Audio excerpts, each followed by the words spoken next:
أعوذ بالله من الشيطان الرجيم. بسم الله الرحمن الرحيم. الحمد لله الذي نزل الفرقان على عبده ليكون للعالمين نذيرا. الصلاة والسلام على من أرسله بالحق بشيرا شاهدا ومبشرا ونذيرا، وعلى أهل بيته الذين أذهب الله عنهم الرجس وطهرهم تطهيرا.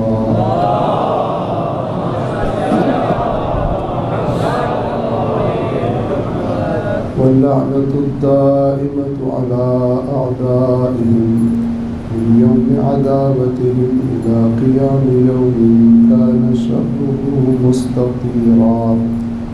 أما بعد، فقد قال الله تعالى في القرآن الحكيم وهو أصدق القائلين: أعوذ بالله من الشيطان الرجيم. بسم الله الرحمن الرحيم.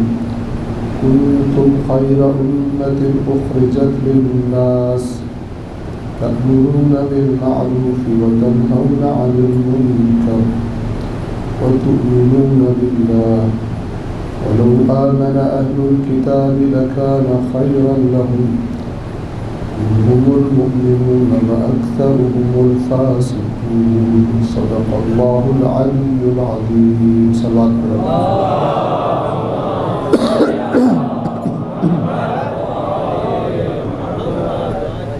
سورہ آل عمران آیت نمبر 110. اللہ تبارک و تعالی ارشاد فرماتا ہے: تم بہترین امت ہو، تمہیں لوگوں کی اصلاح کے لیے بھیجا گیا ہے، امر بالمعروف کرتے ہو، نہی عن المنکر کرتے ہو، اور اللہ پر ایمان رکھتے ہو. اور اگر اہل کتاب ایمان لے آتے تو ان کے لیے بہتر تھا. ان میں سے مومن بھی ہیں لیکن اکثر ان میں سے فاسق. یہ اس آیہ مبارکہ کا ترجمہ ہے، بڑا واضح، بڑا شفاف.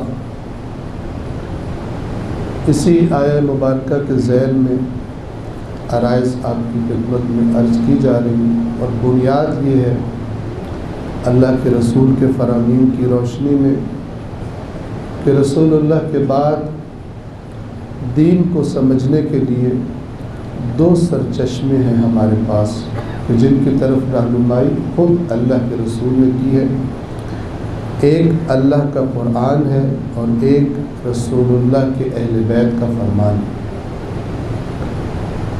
اور میں نے کل اصول کافی کے یعنی کتاب کافی کے مقدمے میں سے جو روایات آپ کی خدمت میں عرض کی، امام رضا علیہ السلام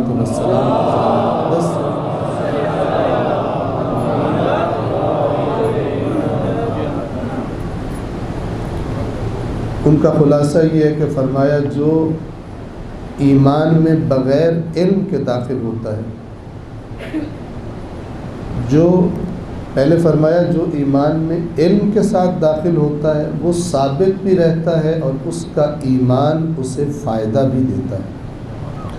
یعنی ایمان کے جو اللہ نے فوائد اور منافع رکھے ہیں، اس کی جو تاثیر نتائج رکھے ہیں، ایسے شخص کو وہ نتائج حاصل ہوتے ہیں. اور جو بغیر علم کے آ جاتا ہے، فرمایا وہ بغیر علم کے نکل بھی جاتا ہے. جس طرح آیا تھا اسی طرح نکل بھی جاتا ہے. ایک چیز جس کو صحیح سمجھ کے آیا تھا، کل کوئی اس کو غلط کہہ دے، اس کو غلط سمجھ کر دین سے باہر بھی چلا جائے گا. دوسری روایت میں فرمایا کہ جس نے اپنا دین اللہ کی کتاب اور اللہ کے رسول کی سنت سے لیا، پہاڑ اپنی جگہ سے زائل ہو جائیں گے، یہ اپنی جگہ سے نہیں ہلے گا. اور اس کے مد مقابل جس نے اپنا دین لوگوں کی زبانوں سے یعنی سنا کے لیا، جس کی دین کو سیکھنے کی روش یہ ہے کہ صرف سنتا ہے مختلف جگہوں سے، اور اس سننے کے نتیجے میں اس نے دین کے اپنے عقائد اور تصویر اپنے ذہن میں بنا لی ہے. فرمایا جو لوگوں سے سن کے آیا ہے، لوگ اسے دین سے نکال بھی دیں. اور تیسری جو روایت تھی عرض کی تھی آپ کی خدمت میں، وہ یہ کہ امام نے فرمایا جس نے ہمارے امر کو اللہ کی کتاب قرآن سے نہ سمجھا وہ فتنوں سے نہیں بچ سکے گا. اور رسول اللہ کے بعد فتنوں ہی کا دور رہا ہے، آج بھی فتنوں کا دور ہے. مختلف متضاد ایک دوسرے سے ٹکراؤ رکھنے والی باتیں اہل بیت اطہار سے منسوب کر کے کی جاتی. تو ان فتنوں سے بچنے کا راستہ کیا ہے؟ وہی جن کی طرف اہل بیت اطہار نے رہنمائی فرمائی. اللہ کے رسول نے اس خاندان کے سربراہ یعنی ابو الائمہ یعنی مولا کائنات علی ابن ابی طالب علیہ السلام ان کے بارے میں مخصوصاً اور اپنے باقی اہل بیت اطہار یعنی ائمہ اہل بیت کے بارے میں بالعموم امت کو تاکید فرمائی. میں ایک دو مثالیں آپ کی خدمت میں عرض کر کے آگے بڑھنا چاہوں گا.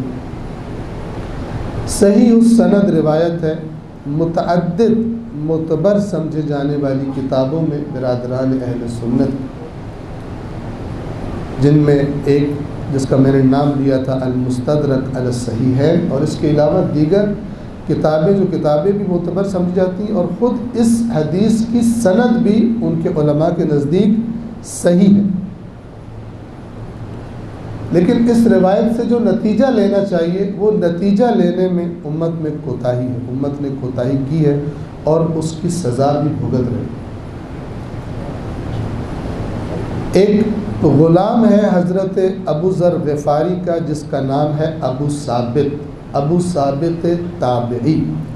آپ توجہ فرمائیں، جس شخص نے حالت ایمان میں رسول اللہ کو دیکھا ہو، زیارت کی ہو، اسے کہا جاتا ہے صحابی.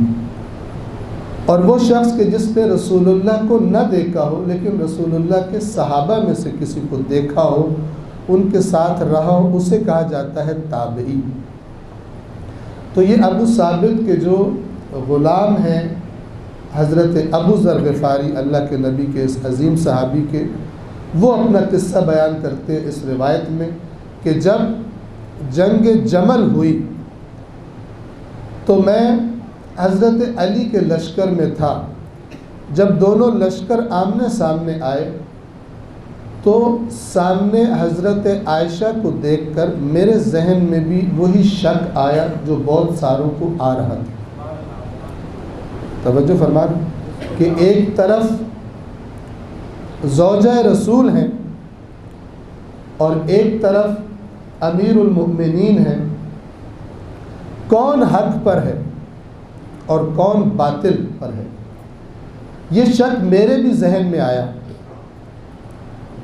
میں نے اللہ سے دعا مانگی کہ خدایا جس طرف حق ہے میرے دل کو اس طرف مطمئن کر دے. تو کہتے ہیں کہ ظہر سے پہلے اللہ تبارک و تعالی نے مولا علی کی طرف میرے دل کو مطمئن کر دیا. جنگ کے بعد توجہ فرمائیں، کہتے ہیں جنگ کے بعد میں مدینہ آیا تو میں ام المؤمنین جناب ام سلمہ کی خدمت میں حاضر ہوا اور میں نے ان سے کہا کہ میں کھانے پینے کے لیے نہیں آیا بلکہ آپ سے کچھ پوچھنے کے لیے حاضر ہوا. بی بی نے اجازت دی. اس شخص نے ابو ثابت نے اپنا قصہ بیان کیا کہ اس طرح سے میں جنگ جمل میں گیا تھا، اس طرح سے میرے دل میں شک آیا، اس طرح سے میں نے دعا مانگی اور بالآخر اللہ تبارک و تعالی نے جناب حضرت علی کے ساتھ کی طرف میرے دل کو مطمئن کر دیا. ایک صلوات پڑھیے محمد و آل محمد.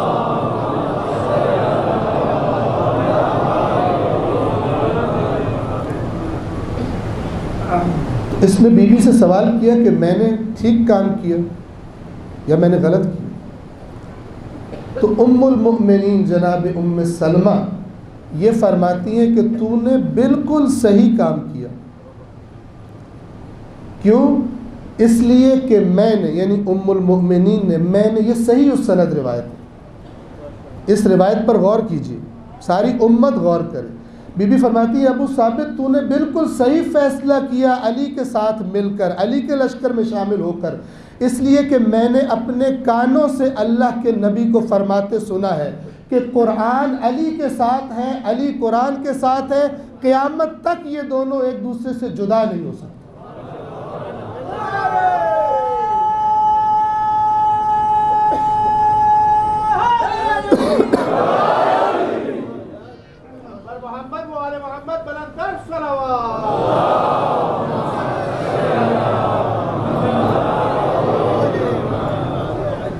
اہل سنت برادران کے علماء اس روایت کو نقل کرتے ہیں، بتاتے ہیں، کہتے ہیں صحیح السند، لیکن مولا کائنات کو بے خطا نہیں مانتے، کہتے ہیں کہ معصوم نہیں۔ تو ہم ان کی خدمت میں عرض کرتے ہیں کہ اللہ کے نبی کا فرمایا ہوا یہ قول اگر حق ہے کہ علی قرآن سے جدا نہیں ہوگا کبھی اور قرآن علی سے جدا نہیں ہوگا، تو اب اگر آپ علی کو خطا کار سمجھتے ہیں تو پھر آپ کو قرآن کو بھی خطا کار سمجھنا پڑے گا۔ اور اگر آپ کے عقیدے میں دو طرف ہے نا، ایک طرف قرآن ہے، ایک طرف امیر المؤمنین ہے، اگر آپ قرآن کے بارے میں یہ عقیدہ رکھتے ہیں کہ قرآن میں جو کچھ کہا گیا وہ حق ہے، تو پھر آپ کے پاس چارہ نہیں اس بات کو ماننے کے بغیر کہ علی نے بھی جو کچھ فرمایا وہ حق ہے۔ ان دونوں میں جدائی اور ان دونوں میں فرق کرنا یہ ٹھیک نہیں۔ اور مجھے یاد آ گیا، صلوات پڑھیے محمد والے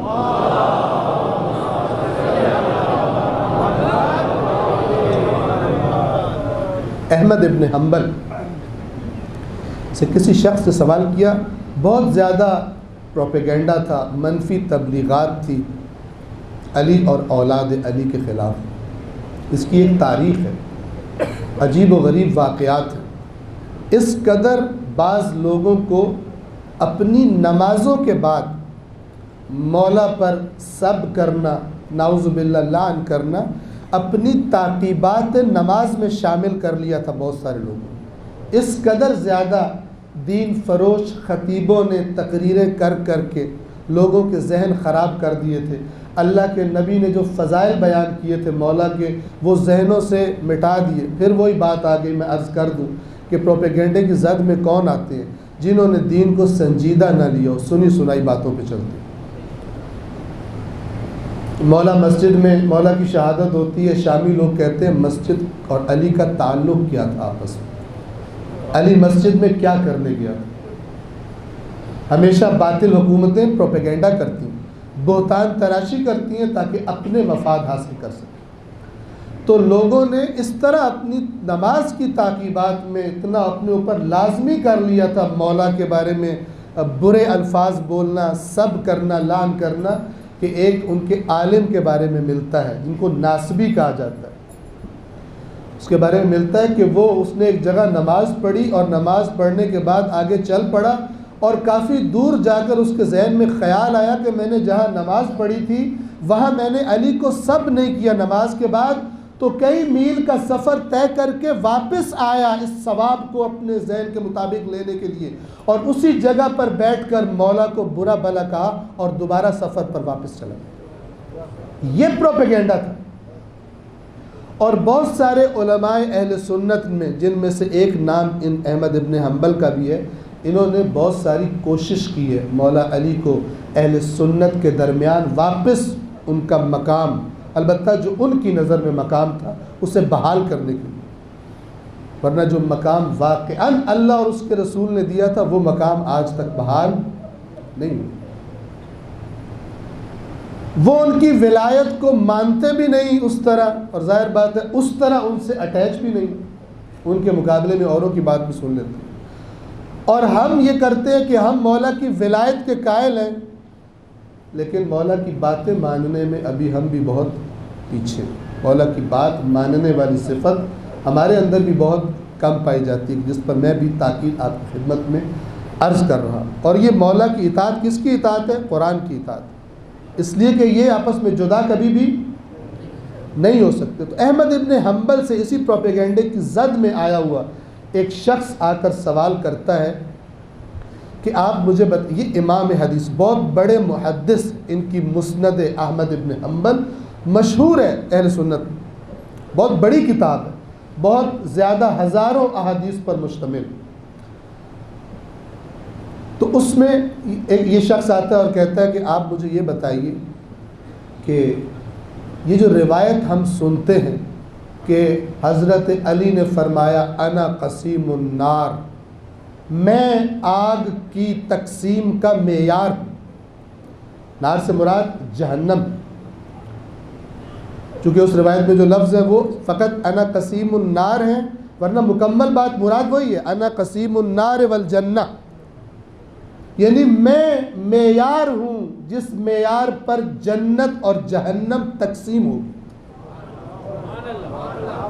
تو یہ پروپیگنڈے کی زد میں آیا ہوا شخص ناصبیوں کے، امویوں کے، عباسیوں کے پروپیگنڈے کی زد میں آیا ہوا آ کر احمد ابن حنبل سے سوال کرتے ہیں یہ روایت صحیح ہے؟ احمد ابن حنبل اس سے کہتے ہیں اس روایت میں عجیب بات کون سی لگی ہے تجھے؟ اس روایت میں کون سی ایسی بات ہے جو تجھے عجیب لگی ہے؟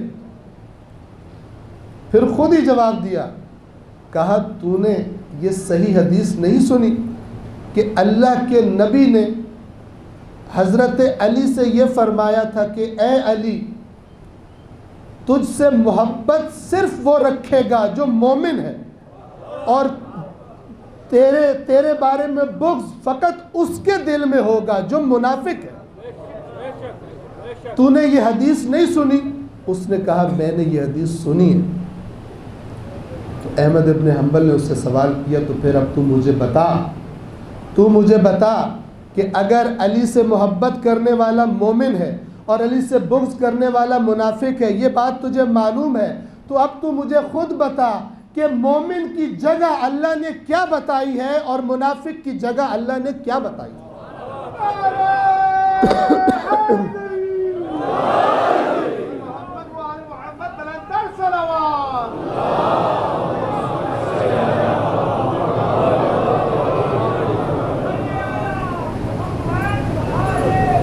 اللہ کے رسول نے کسی اور صحابی کو اپنے صحابہ میں سے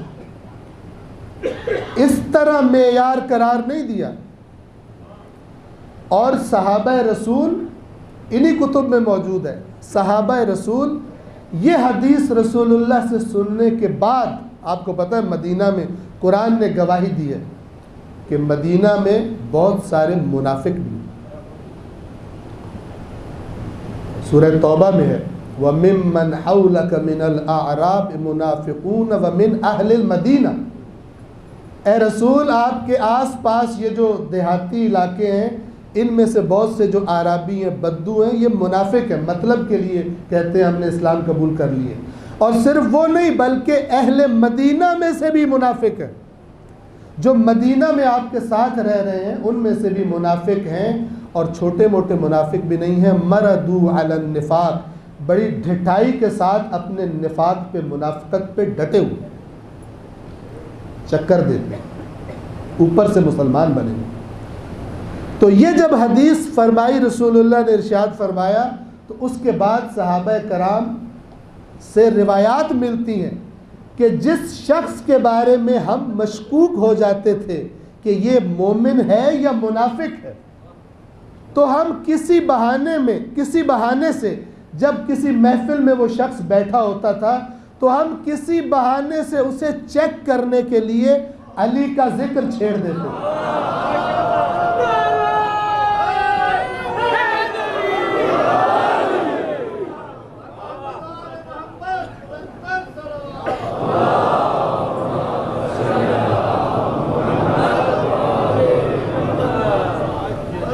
ہم اس کے ایمان کو چیک کرنے کے لیے کہ یہ منافق ہے یا مومن ہے کسی بہانے سے علی کا ذکر چھیڑ دیتے تھے.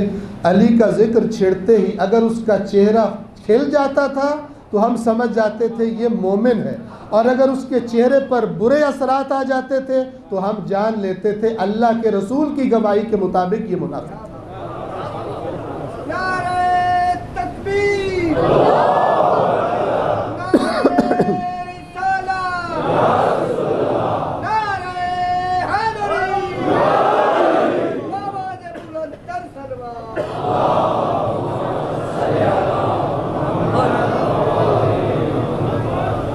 اللہ کے نبی نے کسی اور کو معیار نہیں بنایا، کسی اور کے بارے میں یہ نہیں کہا کہ اس کی اطاعت میری اطاعت ہے، اس کی نافرمانی میری نافرمانی ہے۔ کسی کی اطاعت اور نافرمانی کو اپنی اطاعت اور نافرمانی کے ساتھ نہیں جوڑا، اس لیے کہ رسول اللہ کی اطاعت اور نافرمانی اللہ کی اطاعت اور نافرمانی کے ساتھ جڑی ہوئی ہے۔ یہ بھی مولا کی عصمت پر دلیل بن جائے گی بات کہ جس کی اطاعت اور نافرمانی کو رسول اللہ اپنی اطاعت اور نافرمانی کہہ رہے ہیں، اس رسول کی اطاعت اور نافرمانی جس کی اطاعت اور نافرمانی اللہ کی اطاعت اور نافرمانی ہے، تو پھر اس کو بھی معصوم ہونا چاہیے اسی طرح جس طرح رسول اللہ معصوم ہے۔ ورنہ ہو سکتا ہے کبھی غصے میں آ کر، کبھی جذبات میں، کبھی کسی کی محبت میں آ کر اللہ کی مرضی کے خلاف بات کر دے۔ لہٰذا آپ کو تاریخ میں اوروں سے یہ ملے گا کہ وہ لوگوں سے یہ کہتے ہیں کہ میں تمہارا سربراہ تو بن گیا، لیکن جب تک میں ٹھیک چلوں میری اطاعت کرنا، جہاں سے میں راستے سے اتروں مجھے سیدھا کر دینا۔ لیکن مولا علی کی زبان سے آپ کو کبھی یہ جملہ نہیں ملے گا، اگر ملے گا تو فقط یہ کہ مجھ سے پوچھ لو قبل اس کے کہ اپنے درمیان مجھے نہ پاؤ۔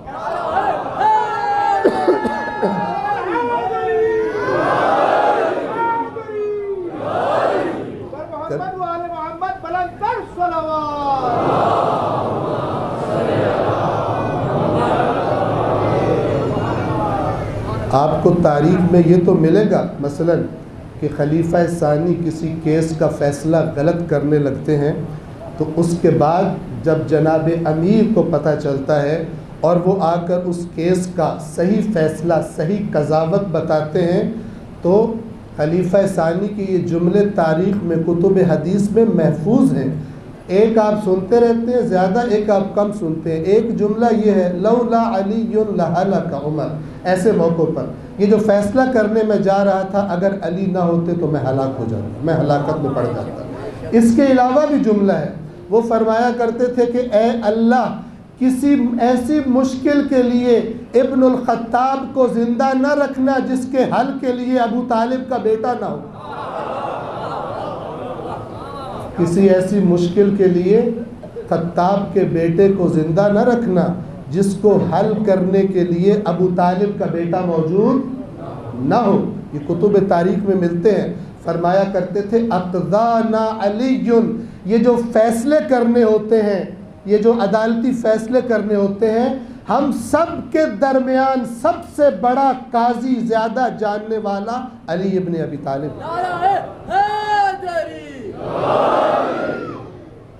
اور یہ بات آ گئی، یہ سلسلہ چل پڑا تو تھوڑا ایک اور قرآن سے گواہی بھی لے لیں۔ صلوات پڑھیے محمد وآل محمد۔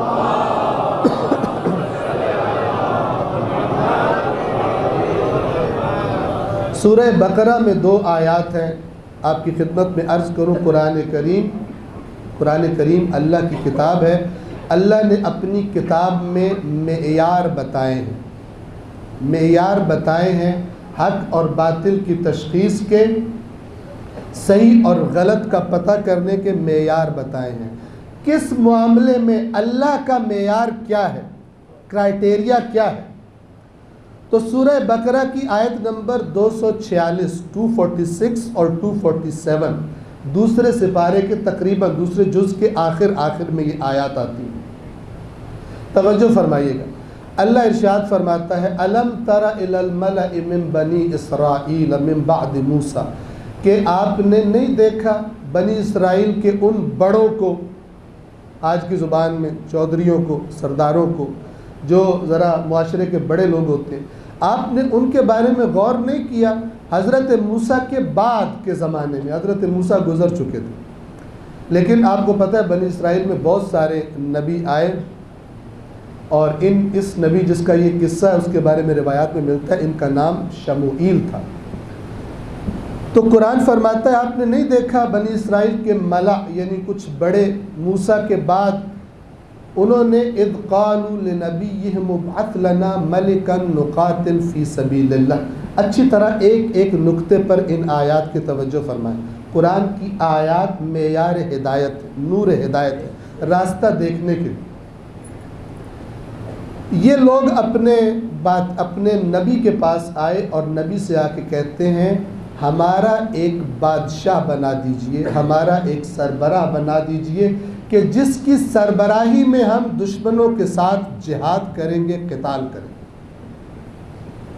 تو قرآن کی یہ آیت بتا رہی ہے کہ بنی اسرائیل کو یہ پتہ تھا کہ جب نبی کے بعد کسی کو سربراہ بنانا ہو تو اس کے لیے نبی سے پوچھنا ہوتا ہے، خود سے نہیں بنانا ہوتا. توجہ فرما رہے ہیں؟ انہوں نے اپنے نبی سے کہا، تھے بھی سارے بڑے، ملا کہتے ہیں بڑے لوگوں کو، عام عوام کو نہیں کہتے. اگلی بات سنی، ان کے نبی نے ان کے حالات دیکھتے ہوئے جس بات کا ڈر تھا، نبی کو کس بات کا ڈر تھا کہ نبی کی بات سے پتہ چل جائے گا کہ یہ آئے تو ہیں میرے پاس لیکن ان کے دلوں میں وہ نہیں ہے جو میں حکم دوں گا. آئے تو ہیں میرے پاس، کہہ تو رہے ہیں کہ ہمارا بادشاہ بنا دیں، ہمارا سربراہ بنا دیں، لیکن ایسا نہ ہو کہ میں بنا دوں تو جس کو میں بناؤں اس کو ماننے کا ان کا دل نہ کرے. توجہ فرما رہے ہیں؟ بڑی مشابہت ہے، بڑی شباہت ہے. تو نبی نے یہ کہنے کی بجائے کہ میں فلان کو بنا رہا ہوں، پہلے ان کی تسلی کی.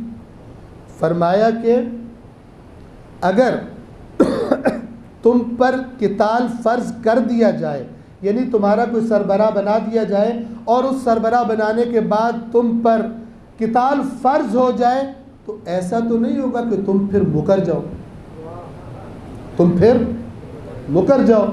تو وہ کہنے لگے کہ بھلا ہم ایسا کیوں کریں گے، اس لیے کہ ہم کو تو ہمارے گھروں سے نکال دیا گیا، ہمارے بچے ہم سے چھین لیے گئے، ہماری عورتوں کو کنیزیں بنا لیا گیا. اللہ نے بنی اسرائیل کی نافرمانیوں کی وجہ سے اس زمانے میں ایک شخص جس کا نام تھا جالوت، اس کو ان پر مسلط کیا. قوموں سے اللہ کی ناراضگی کی ایک علامت قرآن نے یہ بتائی ہے کہ کسی نہ کسی گندے انسان کو اس کے سروں پر مسلط کر دیتا ہے. یہ جو کہتے ہیں نا یزید رضی اللہ تعالی عنہ، ان کے لیے بھی قرآن کا یہ پیغام ہے کہ کسی گندے آدمی کا مسلط ہو جانا امت مسلمہ کے سر پر، یہ رضی اللہ کی علامت نہیں ہے، یہ خدا کی لعنت کی علامت ہے. یہ اللہ کی لعنت کی علامت ہے کہ یزید جیسا، جس کے بارے میں امام فرمائے مثلی لا یبایع مثلہ، میرے جیسا، یعنی جو میرے جیسے نظریات رکھتا ہو، جس کے معیار میرے جیسے ہوں، وہ اس یزید جیسے پلید کی کبھی بیعت نہیں کر سکتا، اس کی اطاعت میں زندگی نہیں گزار سکتا، اس کی حکومت میں زندگی نہیں گزار سکتا. تو اب یہ اپنی مرضی ہے لوگوں کی کہ حسین کو اپنا امیر بنا لے یا یزید کو رضی اللہ تعالی عنہ کہتے ہیں. ایک سلوات پڑھیے محمد والے.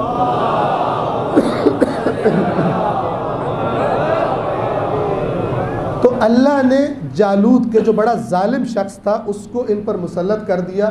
اس نے ان کے بچے بھی چھین لیے ان سے، جوان، اور ان کی عورتیں بھی چھین لیتا تھا. تو جب یہ مارے کھا کھا کر ان کو شرم آئی، اللہ کرے کہ امت مسلمہ کو ذرا پہلے آ جائے، اینڈ یہ ہونا ہے. آپ کو پتہ ہے زمانے کا امام کب تشریف لائے گا؟ کہ جب دنیا کے ہر چیز سے بیزار ہو کر اتنی مار کھائیں گے لوگ کہ اتنے بیزار ہو جائیں گے دنیا کے نظاموں سے کہ فقط ایک دعا اللہ سے مانگے گے کہ ہماری اور کوئی خواہش نہیں، بس اپنے ولی کو بھیج دے.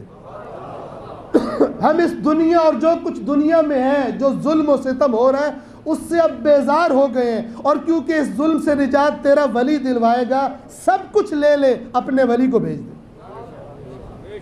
ابھی ہماری دعائیں وہ نہیں ہیں. ابھی تو ہم دعا مانگ رہے ہوتے ہیں اور ذہن کہیں اور پہنچا ہوتا ہے. دعا امام زمانہ مانگ رہے ہوتے ہیں اور دماغ کہاں پہنچا ہوتا ہے؟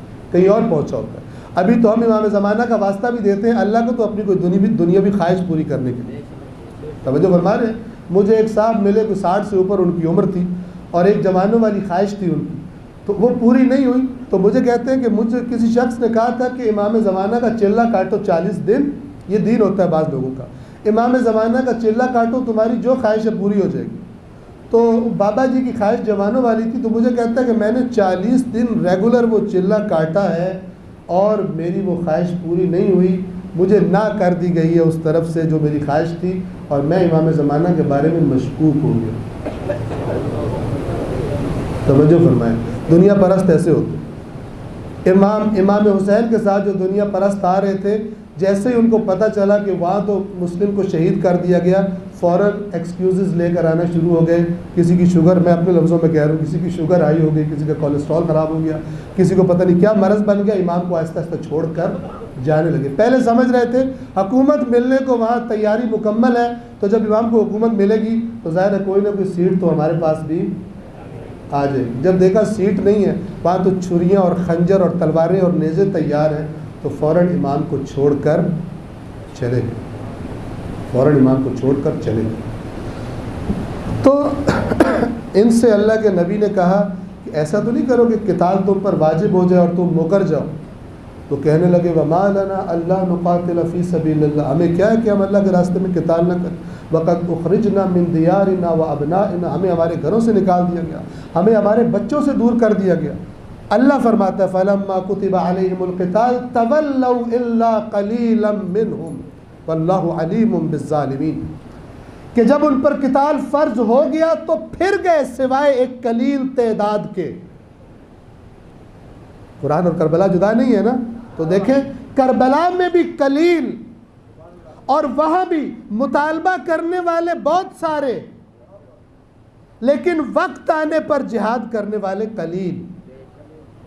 امام حسین کے ساتھ بھی جانے والے اور امام حسین سے محبت جتانے والے اور امام حسین کے لیے ٹیلوں پر چڑھ کر دعائیں مانگنے والے یہ بہت سارے ہیں، لیکن کربلا میں امام کے ساتھ ذبح ہونے والے قلیل. اور اللہ بھی بار بار قرآن میں فرماتا ہے وَقَلِيلٌ مِّنْ عِبَادِيَ الشَّكُورِ، میرے بندوں میں سے بہت کم ہیں جو حقیقت میں شکر گزار ہیں. ورنہ صلوات پڑھیں محمد و آل محمد.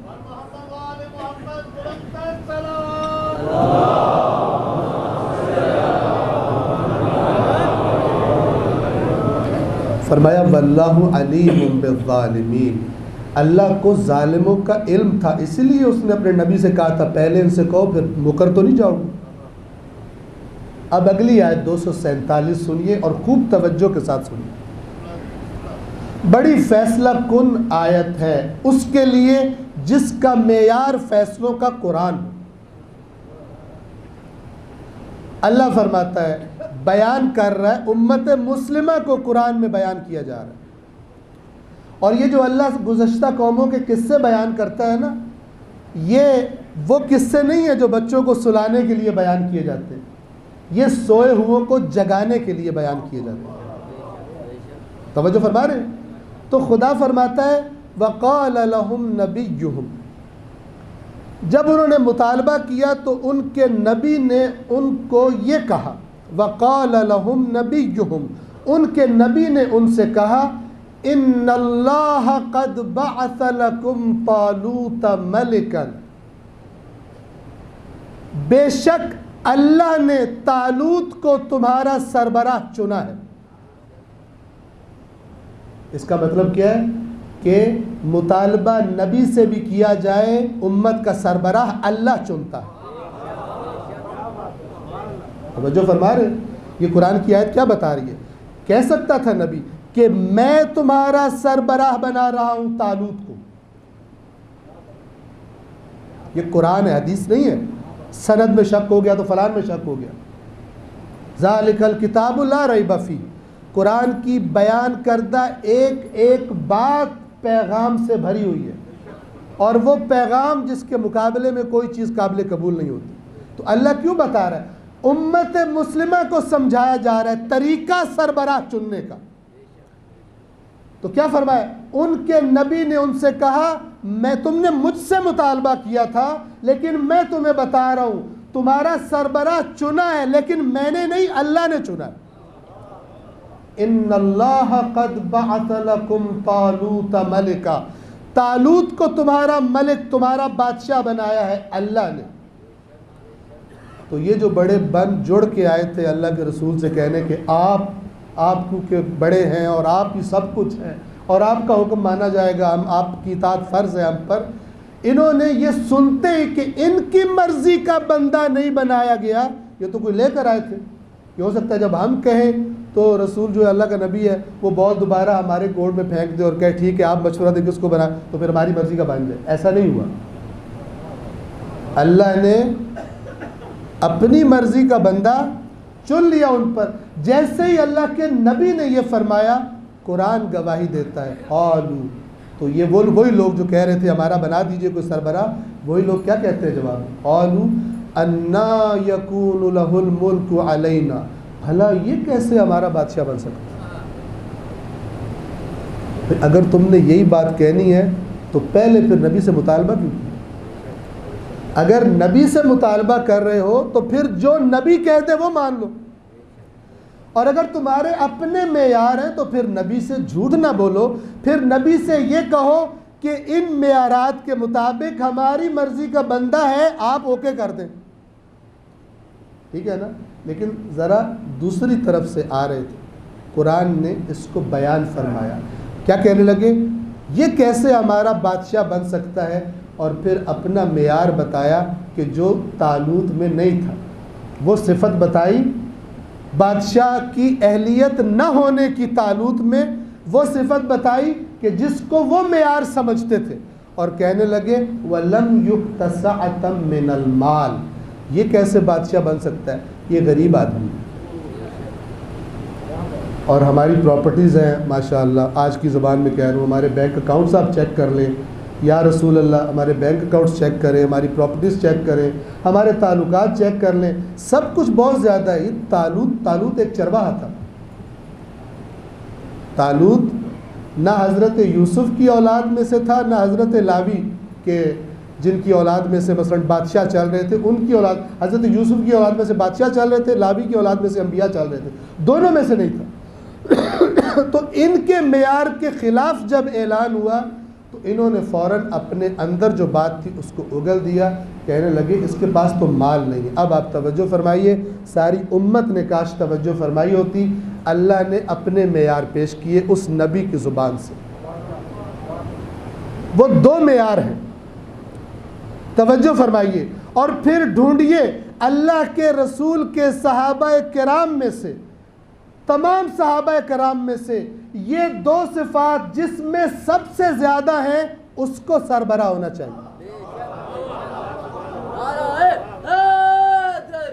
یا توجہ فرمائیں، قرآن مجید کی آیت ہے، اللہ کے نبی کی بات ماننے سے جب انکار کیا، یعنی خدا کی بات ماننے سے جب انکار کیا، تو اللہ کے نبی نے ان کو جواب اس طرح سے دیا، قرآن کا حصہ بن گیا، اللہ نے بنا دیا رہنمائی کے لیے، ہدایت کے لیے، کہ سربراہ چننے لگو تو طریقہ کار یہ اختیار کرنا، وہ حرکت نہ کرنا جو بنی اسرائیل کے سرداروں نے کی تھی، وہ حرکت نہ کرنا۔ نبی نے کیا کہا؟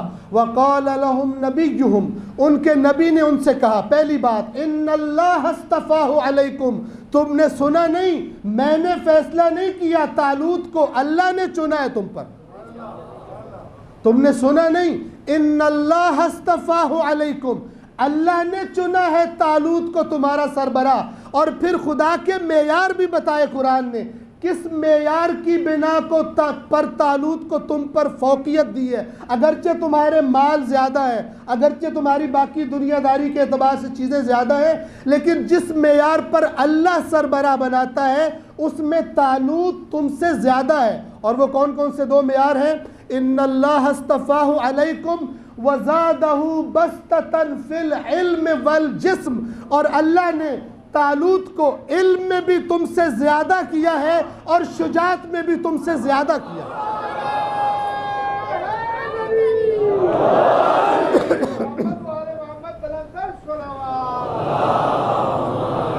تمہارے درمیان نہ طالوت سے بڑا کوئی عالم ہے، نہ طالوت سے بڑا کوئی شجاع ہے، اور اللہ کا معیار یہ دو صفات ہے کہ وہ سربراہ بنے گا جو عالم بھی سب سے بڑا ہو اور شجاع بھی سب سے بڑا ہو۔ توجہ فرما رہے ہیں؟ جو کسی میدان سے نہ بھاگتا، جو کسی میدان کو دین اسلام کی جتنی بھی جنگیں ہوئی ہیں سب کے قدم اکھڑ جائیں، جس کے قدم کبھی نہ اکھڑے۔ آپ دعا سنتے رہتے ہیں، قرآن مجید میں عام طور پہ پڑھی بھی جاتی ہے۔ حضرت موسیٰ کو جب اللہ تبارک و تعالیٰ نے نبوت عطا فرمائی اور فرمایا کہ جاؤ فرعون کے پاس، وہ سرکش ہو رہا ہے، تو حضرت موسیٰ نے ایک دعا مانگی تھی۔ انہوں نے فرعون کا محل دیکھا ہوا تھا، اس کی طاقت دیکھی ہوئی تھی، تو اللہ نے جب ذمہ داری لگا دی تو حضرت موسیٰ کو پتہ تھا اب کس کے پاس جانا میں نے، وہ کتنا طاقتور ہے، کتنا ظالم ہے، کتنے وسائل ہیں، کتنی طاقت ہے، کتنی فوج ہے اس کے پاس۔ فوراً فرمایا کہ رب اشرح لی صدری، یا اللہ اب جو مجھ پر مصیبتیں آنی ہیں میرے سینے کو اور بڑا کر دے، میری برداشت کو اور بڑھا دے۔ عام برداشت کے ساتھ فرعون کا مقابلہ نہیں ہو سکتا۔ رب اشرح لی صدری ویسر لی امری، اور جو میرا کام ہے اسے میرے لیے آسان فرما دے۔ توجہ فرما رہے ہیں؟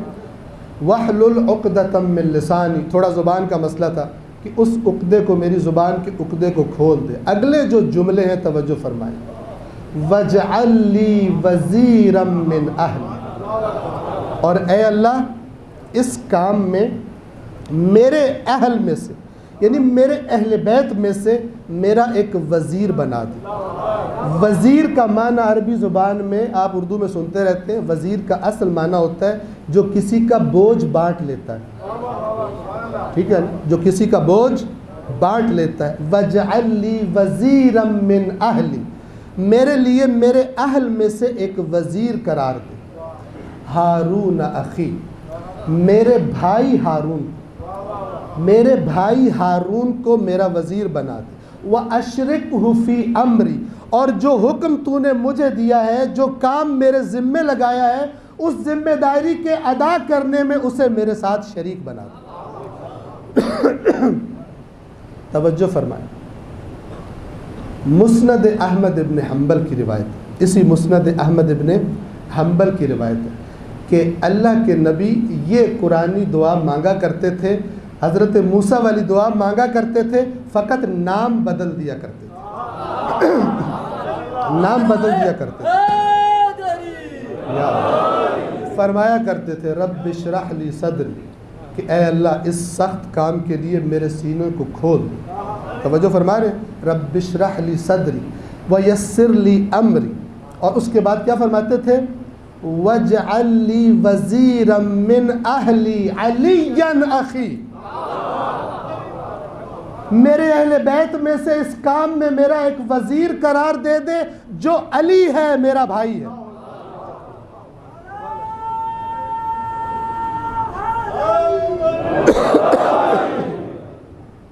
توجہ فرما رہے ہیں، علیًا اخی وَأَشْدُدْ بِهِ أَزْرِي، اس کے ذریعے میری پشت کو مضبوط کر دے، میری کمر کو مضبوط کر دے۔ وَأَشْرِكْهُ فِي أَمْرِي، اور آپ کو پتہ ہے چند آیات وہ آگے ہی آیت ہے، کَيْ نُسَبِّحَكَ كَثِيرًا وَنَذْكُرَكَ كَثِيرًا إِنَّكَ كُنْتَ بِنَا بَصِيرًا، تاکہ ہم تیری کثرت سے تسبیح کریں اور کثرت سے تیرا ذکر کریں، بے شک تو ہمیں دیکھ رہا ہے۔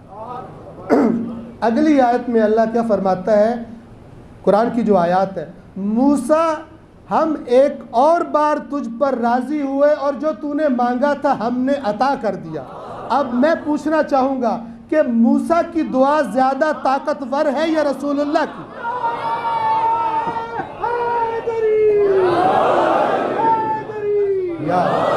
تو قرآن پڑھنے والا اور علی جاننے والا کہ علی نبی کا بھائی ہے، اس کو پتہ چل جائے گا کہ موسیٰ کی دعا اگر اللہ نے فرمایا میں نے تیرے بھائی کو تجھے تیرا وزیر بنا دیا، تو پھر ماننا پڑے گا رسول اللہ کی دعا بھی اللہ نے سن لی۔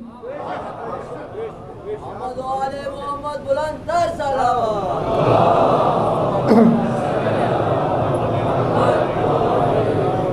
سن لی۔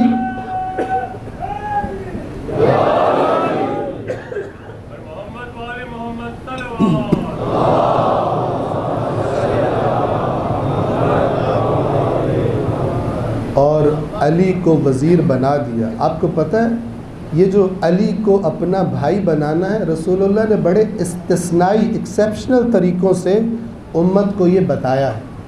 مثال بڑی واضح اور روشن مثال کہ رسول اللہ نے، یہ اہل سنت کی کتب میں روایات ہے، لہذا بعض باتیں اگر ایسی ہوں کہ جو آپ کے نظریات سے ہمارے نظریات سے نہ ملتی ہوں تو میں کتب اہل سنت کی روایات زیادہ بیان کرتا ہوں، چونکہ ان کا فائدہ ذرا زیادہ ہے. توجہ فرما رہے ہیں؟ تاکہ آپ کو کسی سے بات بھی کرنی ہو تو اسی طریقے سے بات کی جا سکے. اللہ کے نبی نے جب ہجرت فرمائی مکہ سے مدینہ تو وہاں پر مہاجرین اور انصار کے درمیان مواخات، اخوت اسلامی قائم کی. کس طرح؟ ایک مہاجر کو، مہاجر کون ہے؟ جو مکہ سے آئے تھے. ایک مہاجر کو ایک انصاری کا بھائی بنایا. انصار کون ہے؟ مدینہ والے جو مدینہ کے لوکلز ہیں. مہاجر کون ہے؟ کہ جو مکہ سے آئے تھے اپنا گھر بار چھوڑ کر، حتیٰ کہ اپنی کافر بیویوں کو، کافر اولادوں کو چھوڑ کر رسول اللہ کے ساتھ آ گئے تھے. تو اللہ کے نبی نے اللہ کے حکم سے ظاہر یہ کام ہوتے ہیں، ایک مہاجر کو ایک انصاری کا بھائی بنایا. بناتے گئے آخر میں حضرت علی رہ گئے.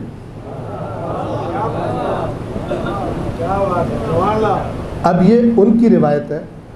تو حضرت علی تھوڑے سے دکھی ہو گئے کہ رسول اللہ نے مجھے کسی انصاری کا بھائی نہیں بنایا. تو رسول اللہ کو پتہ چلا کہ علی کچھ ناراض ہیں، علی کچھ دکھی ہوئے بیٹھے ہیں. تو رسول اللہ مولا علی کے پاس آئے اور کہا علی کیوں ناراض ہو؟ تو انہوں نے فرمایا یا رسول اللہ آپ نے سب کو ایک بھائی دیا ہے اور میرا بھائی آپ نے کسی کو نہیں بنایا. تو اللہ کے نبی نے مولا سے فرمایا اے علی اس دنیا و آخرت میں تو میرا بھائی.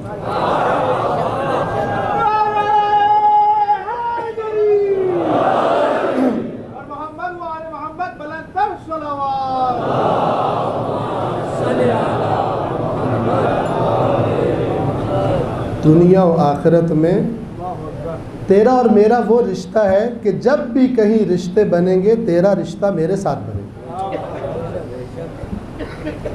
اسی لیے تو جب قرآن نے کہا وَأَنفُسَنَا وَأَنفُسَكُمْ، تم اپنی جانوں کو لے آؤ. یہ جان جو ہے اردو کا ترجمہ ہے نفس، کہتے ہیں خود عربی زبان میں. جب میں نے کہنا ہو نا کہ میں خود آؤں گا تو میں کہتا ہوں نفسی، میں خود آؤں گا. ٹھیک ہے؟ اس سے اگلا لفظ نہیں ہے کوئی یکجان ہونے کو بتانے کے لیے. توجہ فرما رہے ہیں؟ تو اب آپ دیکھیے یہ جو انفسکم کا لفظ ہے آیت مباہلہ میں، عربی زبان جس کو تھوڑی سی بھی آتی ہے اسے پتہ ہے کہ کم از کم 3 ہوں تو انفس بنتا ہے. قواعد کے مطابق عربی زبان میں واحد کے لیے الگ لفظ ہوتا ہے، 2 کے لیے لفظ ہی الگ ہوتا ہے. ہماری اردو میں ایسا نہیں ہوتا. ہماری اردو میں واحد اور جمع، سنگولر پلورل، ٹھیک ہے.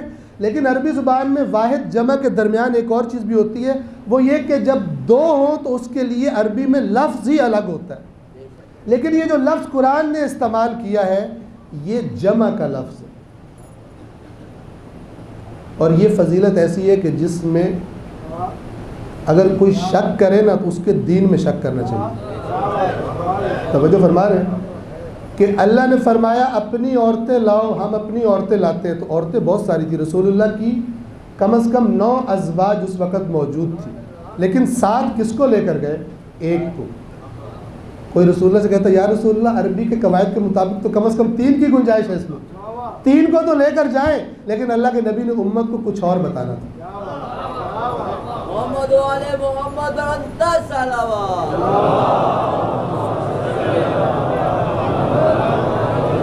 بعض مقامات پر اللہ کے نبی نے بتایا ہے کہ مقامات ہوں گے سب کے، لیکن جو ان کا مقام ہے اس کے برابر کوئی نہیں.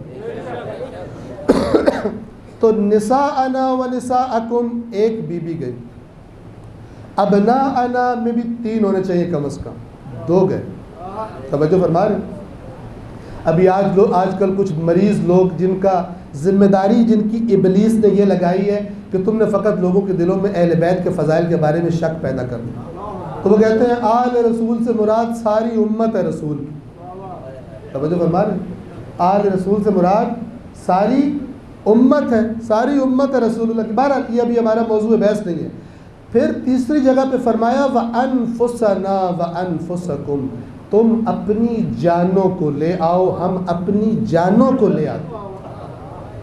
تو جس طرح وہاں فرمایا تھا اخوت قائم کرنے کے موقع پر کہ اے علی دنیا و آخرت میں تو میرا بھائی ہے، یہاں پر بھی ساتھ لے کر گئے تو صرف علی کو ساتھ لے کر گئے، اور بتا دیا کہ جب دین پر مشکل وقت آئے گا تو جن کے ذمے قربانی دینے اللہ نے لگایا ہے وہ یہ ہستی ہیں۔ جب قربانی کا وقت آئے گا، کیونکہ آپ کو پتہ نا مبالہ کیا تھا، مبالہ کا مطلب یہ تھا کہ دونوں گروہوں میں سے جو جھوٹا ہے خدا اسے ہلاک کر دے، خدا اس پر لعنت کر دے۔ اس کا مطلب کیا ہے؟ آپ کے پاس جب سب سے جو قیمتی چیز ہوتی ہے وہ جب مخالف دیکھتا ہے تب وہ شک میں پڑتا ہے کہ یہ سچا ہے۔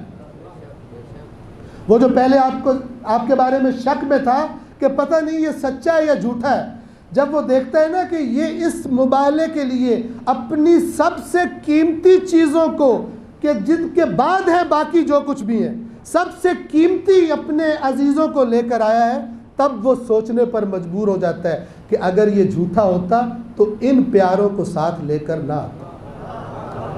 توجہ فرما رہے ہیں؟ تو قرآن نے گویا بتا دیا، رسول اللہ نے روشن کر دیا کہ جب دین پر کڑا وقت آئے گا تو پھر یہ آئیں گے یا ان کی اولادیں آئیں گے۔ توجہ فرما رہے ہیں؟ وقت تمام ہونے کے قریب ہے، 4 محرم کی ہے، اور زیادہ تر 4 محرم کو 2 شہزادوں کا ذکر کیا جا رہا ہے۔ ایک کا نام اون، دوسرے کا نام محمد۔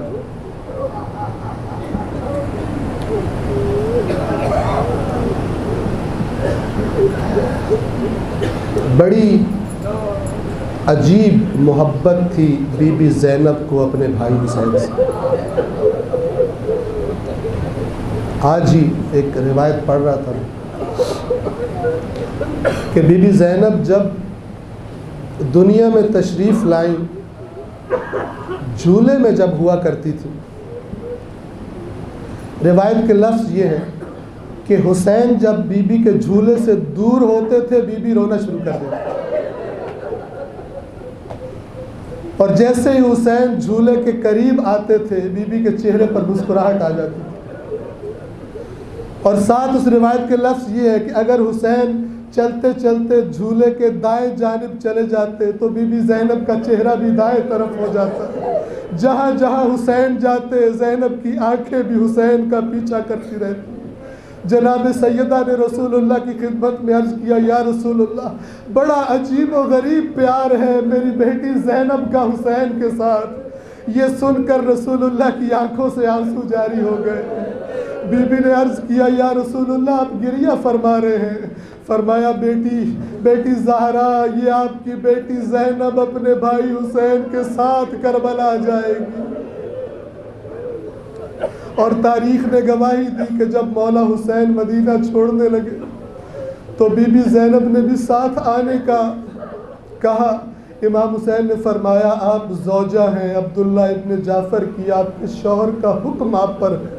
تو بی بی تشریف لے گئی تھی عبداللہ ابن جعفر کے پاس، اور وہاں پر بیٹھ کے فرمایا تھا، عبداللہ جب سے آپ کے گھر میں آئی ہوں میں نے آج تک آپ سے کوئی چیز نہیں مانگی، لیکن آج آپ سے ایک سوال کرنے لگی ہوں۔ عبداللہ، میرا بھائی حسین مدینہ چھوڑ کر جا رہا ہے اور زینب حسین کے بغیر زندہ نہیں رہ سکتی، بس مجھے اجازت دے دیجئے کہ میں حسین کے ساتھ چلی جاؤں۔